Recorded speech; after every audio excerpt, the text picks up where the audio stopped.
Pakistan army chief Asim Munir पर सबसे बड़ा खुलासा। भारत ने दागी मिसाइल खौफ से बंकर में छिपा आसिम मुनीर।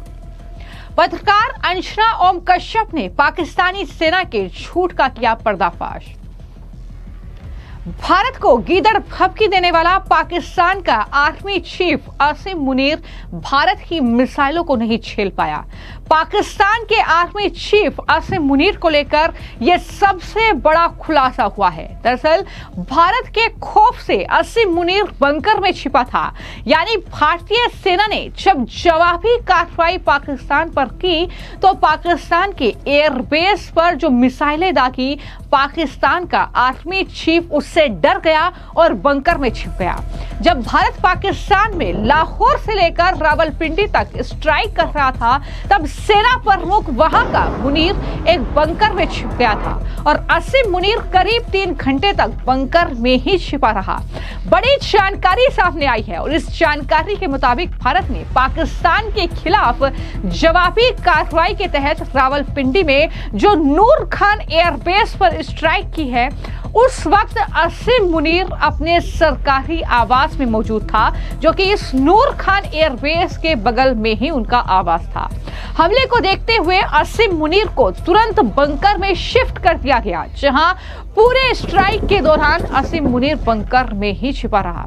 तो यह बड़ी खबर है, एक तरीके से यह दिखाती है खबर कि किस तरीके से भारत ने पाकिस्तान के भीतर घुसकर भारतीय वायुसेना ने यह स्ट्राइक की है, किस तरीके से पाकिस्तान के एयरबेस को तबाह किया है कि डर इतना ज्यादा हो गया कि वहां पर आर्मी चीफ को ही बंकर में घुसना पड़ा, इस तरीके से अपनी जान बचाने के लिए।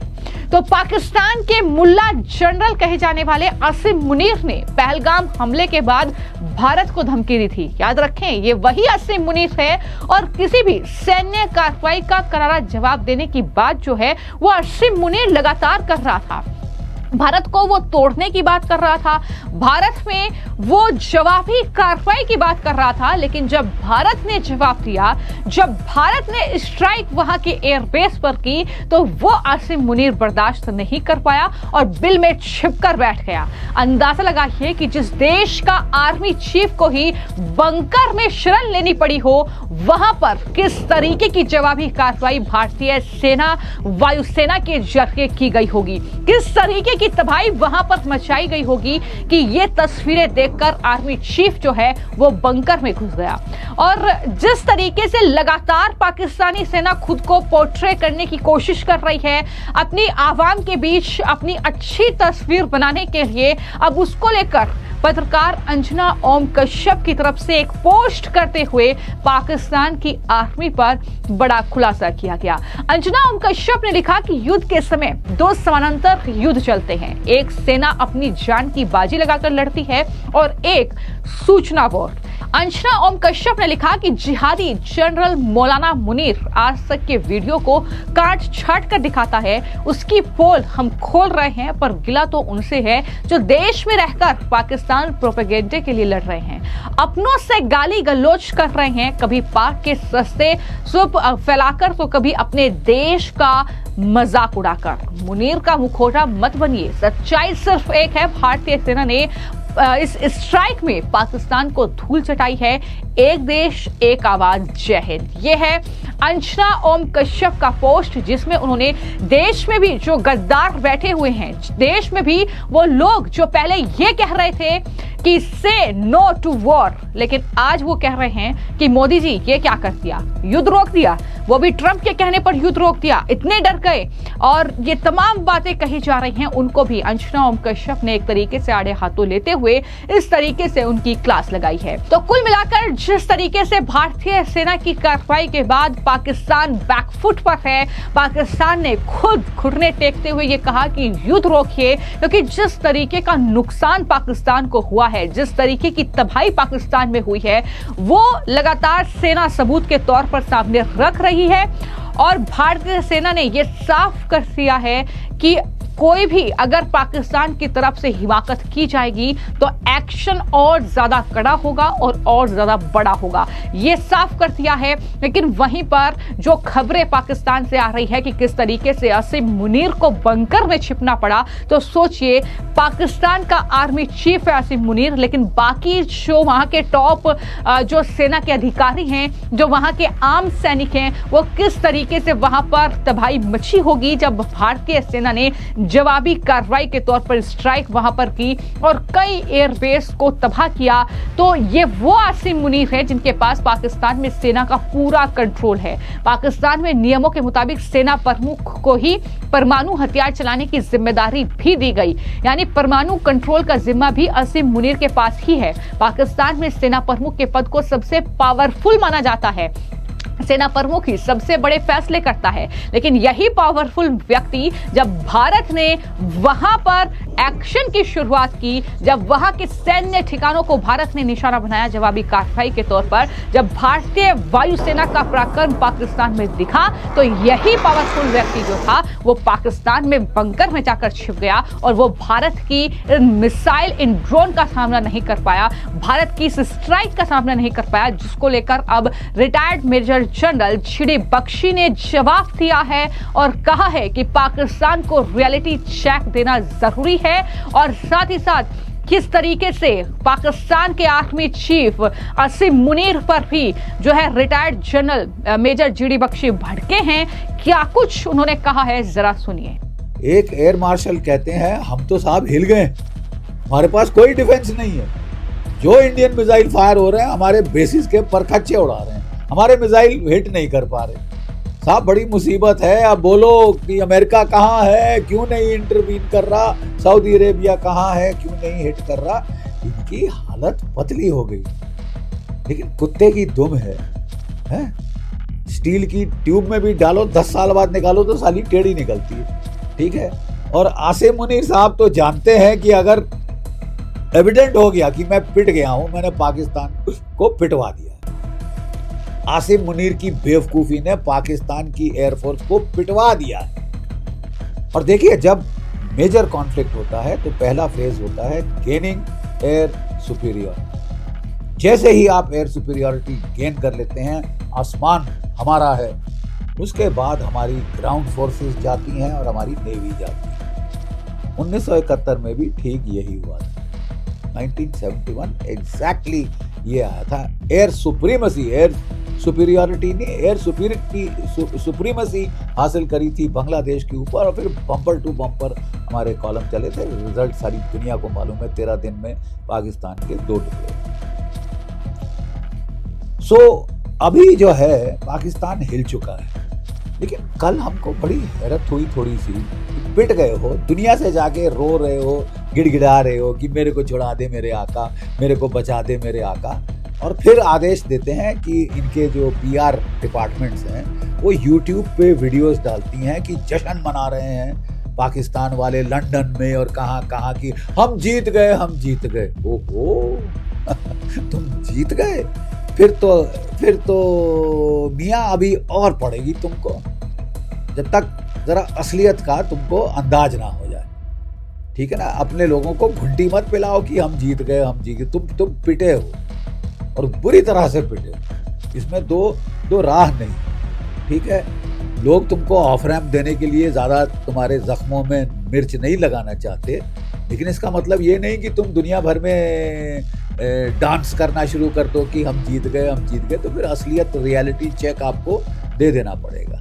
क्या हो रहा है पाकिस्तान में? आसिम मुनीर तो विस्की पीता रहता है, जैसे कि याया खान पीता था। जब पाकिस्तान सरेंडर कर रहा था, वो कह रहा था मैं मार डालूंगा, मैं ये करूंगा, मैं ऑपरेशन चंगेज खान लॉन्च करूंगा और मैं यहाँ हूँगा वहाँ हूँगा। दारू पी के अय्याश हरामखोर मरा दिया अपने मुल्क को। अब ये दूसरे विस्की पीने वाले आ गए हैं। ये जो आसिम मुनीर है, ये दूसरा विस्की जनरल विस्की, चचा विस्की बोलते हैं इसको वहाँ पे। इसके ऊपर दबाव डाला किसने? पुराने जो आर्मी चीफ रिटायर्ड, कौन? राहिल शरीफ, जनरल बाजवा और बहुत सारे पुराने रिटायर्ड DG जो कि DG ISI हैं, फैज़ हमीद वगैरह वगैरह, अंजुम शंजुम, इंसानों ने दबाव डाला कि मियाँ मर गए हैं, मरा देगा, छोड़ दे, पाइप डाउन, सिमर डाउन, बैठ जा चुपचाप, ठीक है, बैठ जा चुपचाप। वो बोल रहे हैं। वो बंदा जानता है कि साहब सांप पकड़ लिया ना, न छोड़ा जाता है, ना हाथ हटाए तो बढ़ेगी डंक। ये सांप पकड़ लिया है साहब, और वो भी दुम से पकड़ा है सांप। उसको समझ नहीं आ रही कि जहां मैं करूं तो साहब मैं तो गया। जाने के चांसेस ब्राइट है। क्यों ब्राइट है साहब, मैं थोड़ा सा बताता हूं, ये बहुत जरूरी है समझने के लिए। उनके जो चीफ ऑफ जनरल स्टाफ है जनरल जाहिर मिर्जा, ये नंबर 2 है। अगर ये जाता है ये आसिम मुनीर, तो वो चीफ बने। नेचुरली उसको तो इच्छा है बड़ी प्रबल कि मैं चीफ बनूं, हट खाली कर, बाजू हो, ठीक है। और वो बातचीत में है 3 कोर कमांडरों से, जो कि इसके बड़े बरखिलाफ हैं जनरल राहिल शरीफ के। ये है मुल्तान का कोर कमांडर जनरल हसन हयात, ये है मुल्तान का core commander. Core commander Lahore है लेफ्टिनेंट जनरल अईमान सफदर, और कोर कमांडर रावलपिंडी है सैयद राजा, लेफ्टिनेंट जनरल सैयद राजा। ये सारे बहुत सख्त नाराज हैं मियाँ मुल्ला आसिम मुनीर से, मैड मुल्ला मुनीर से।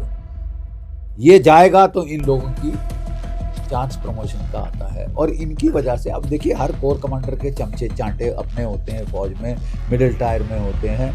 बहुत सारे फैज़ हमीद के चमचे थे जो भी चीफ बनने वाला था। चीफ की भी बड़ी तगड़ी पॉलिटिक्स होती है पाकिस्तान में, ठीक है।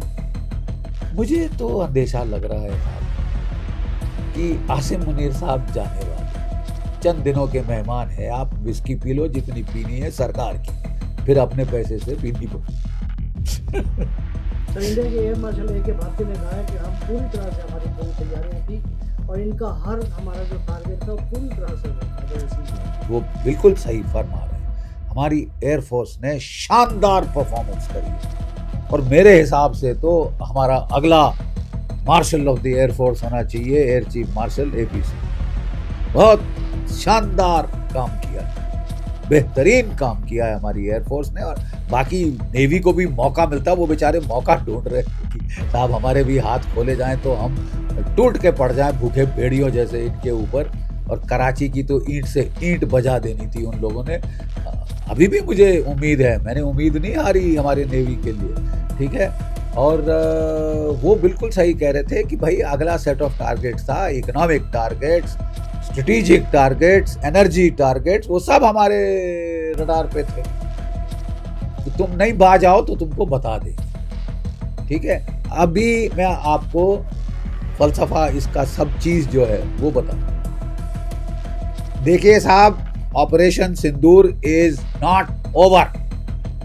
अभी जैसे हम बात कर रहे हैं वहां पे प्राइम मिनिस्टर साहब के घर में मीटिंग हो रही है। लोक कल्याण मार्ग 7 लोक कल्याण मार्ग में हमारे रक्षा मंत्री, NSA, chief of defence staff, तीनों सर्विस चीफ वहां बैठे और बड़े ध्यान से बात की जा रही है। 12 बजे DGMO की बातचीत होगी, 12 बजे दोनों DGMO की बातचीत होगी, जहां हम बता देंगे देखिए साहब, कश्मीर की बकवास भूल जाओ, POK देना है तो चुपचाप से दे दो। जो भी टॉप टेररिस्ट जो अभी भी जिंदा है तुम्हारे पास, जिनको कभी इस बिल में कभी उस बिल में छुपाते फिर रहे हो, वो हमारे को हैंड ओवर कर, हैंड ओवर चुपचाप से, ठीक है। तो फिर बात हो सकती है, इससे ज्यादा बकवास मत करना, ठीक है। और any act of terror now, हमारा कैबिनेट सेक्रेटेरिएट का नोट इशू हो गया है, will be deemed an act of war. Sir, आपने 71 का जंग के लिए आप काफ़ी अच्छी भूमिका निभाई थी, उस समय भी आप वहाँ पहुँचे थे। अब एक कांग्रेस की तरफ से आवाज़ उठने लगी है कि इंदिरा होना आसान नहीं, कुछ पोस्ट वार भी आने लगे। यार थोड़ा मेरा परामर्श है, जल्दबाजी ना करें। Is the war over? Are you sure? Are you sure? बस मैं इतना कहूँ। अभी DGMO की मीटिंग में क्या इंडस वाटर KT को लेके क्या सामने आ सकता है? हो सकता है कि बोले भाई इसका ये एबेंस में है, उसको वापस ले लो। मेरे हिसाब से तो सीधा जवाब होगा कि FO। तो कुछ इस तरीके की प्रतिक्रियाएं लगातार भारत में देखने को मिल रही हैं, लेकिन ये बड़ी खबर है और ये खबर दिखाती है कि पाकिस्तान किस तरीके से पस्त था, चारों खाने चित था भारत के साथ इस जंग में जो परमाणु की धमकी लगातार दी जा रही थी। लेकिन भारतीय सेना ने यह दिखा दिया कि अगर पंगा लिया जाएगा, अगर इस तरीके से छेड़ा जाएगा तो जाहिर तौर पर छोड़ेंगे नहीं। और इस तरीके से जो सबसे पावरफुल व्यक्ति पाकिस्तान का बंकर में जाकर छिपा है, जाहिर तौर पर ये सारे जो गीदड़ भभकी भारत को दे रहे हैं, चाहे वो ख्वाजा आसिफ हो, चाहे शहबाज शरीफ हो, चाहे उनके और मंत्री हो, इस तरीके से ही वो भी एक ना एक दिन बंकर में जाकर छिपेंगे। ये कहीं ना कहीं सीधे तौर पर धमकी जो है वो भारत की सेना की ओर से पाकिस्तान को दे दी गई है। फिलहाल आपकी इस खबर को लेकर क्या राय है, हमें कमेंट बॉक्स में जरूर लिखें।